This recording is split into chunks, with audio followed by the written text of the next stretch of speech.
Hi అండి, అందరు ఎలా ఉన్నారు? నేనైతే చాలా బాగున్నానండి. ఇప్పుడైతే ఎంతో టేస్టీగా ఉండే వెజిటేబుల్ రైస్ ఎలా ప్రిపేర్ చేసుకోవాలో చూద్దామండి. దానికోసం మనం ముందుగా కట్ చేసి పెట్టుకున్న క్యాప్సికమ్, ఆనియన్, పచ్చిమిర్చి, క్యారెట్, ఆలు, టమాటో, ఇంకా ముందుగా ఉడకపెట్టి పెట్టుకున్న మీల్ మేకర్ని కూడా తీసి పెట్టుకోండి. ఇప్పుడు ప్యాన్ పెట్టి ప్యాన్లోకి ఒక 3 or 4 స్పూన్స్ ఆయిల్ని వేసి ఒక 2 స్పూన్స్ నెయ్యిని వేసి బాగా మరగనివ్వండి. ఇప్పుడు బాగా వేడెక్కిన ఆయిల్లోకి ఆవాలు, కొద్దిగా జీలకర్ర, ఇంకా కొద్దిగా మినపగుళ్ళు, కొన్ని శనగబ్యాళ్ళు, ఇంకా బిర్యానీ మసాలా మొత్తం యాడ్ చేసుకోండి.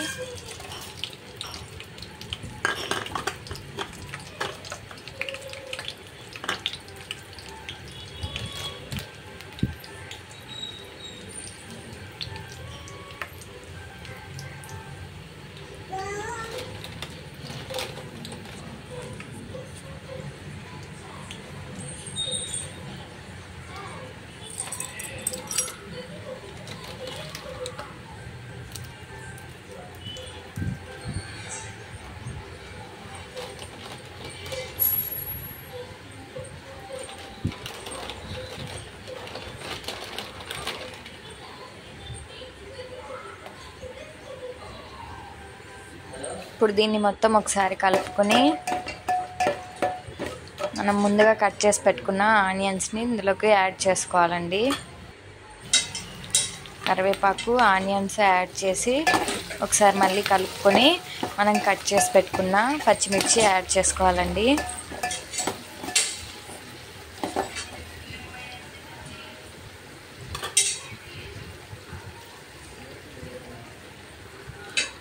పచ్చిమిర్చి కూడా ఆయిల్లో కలిసేలాగా ఒక 2-3 సార్లు బాగా కలుపుకొని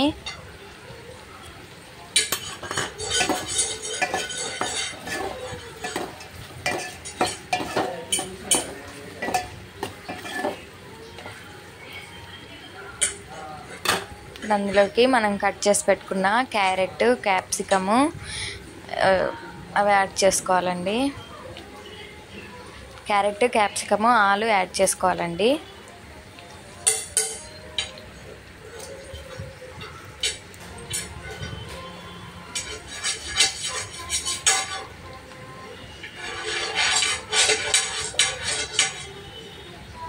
ఇప్పుడు ఇవన్నీ మొత్తం ఒకసారి బాగా కలుపుకొని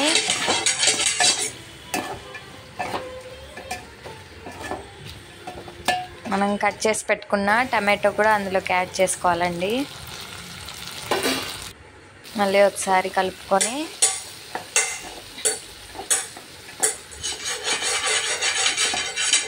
అందులోకి మనం ముందుగా ఉడకపెట్టి పెట్టుకున్న మీల్ మేకర్ని యాడ్ చేయాలండి.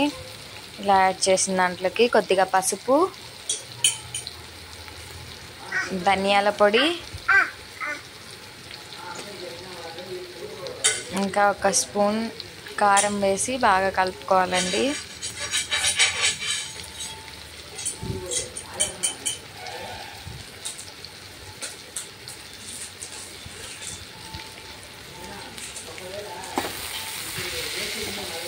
మొత్తం బాగా కలుపుకున్నాక ఇందులోకి పెరుగు యాడ్ చేసుకొని మరో 2 సార్లు కలుపుకోవాలండి.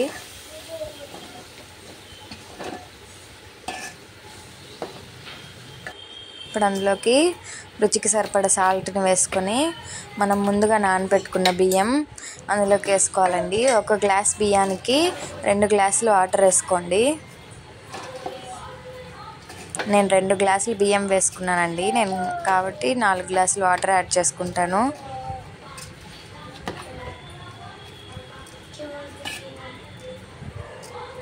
ఇలా వాటర్ యాడ్ చేసి దానిపైన కొత్తిమీర వేసి ప్లేట్ పెట్టి బాగా ఉడకనియాలండి.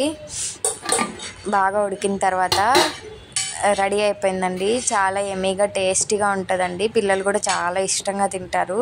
ఇలా నేను చెప్పిన ప్రాసెస్లో మీ ఇంట్లో కూడా ట్రై చేసి చూడండి.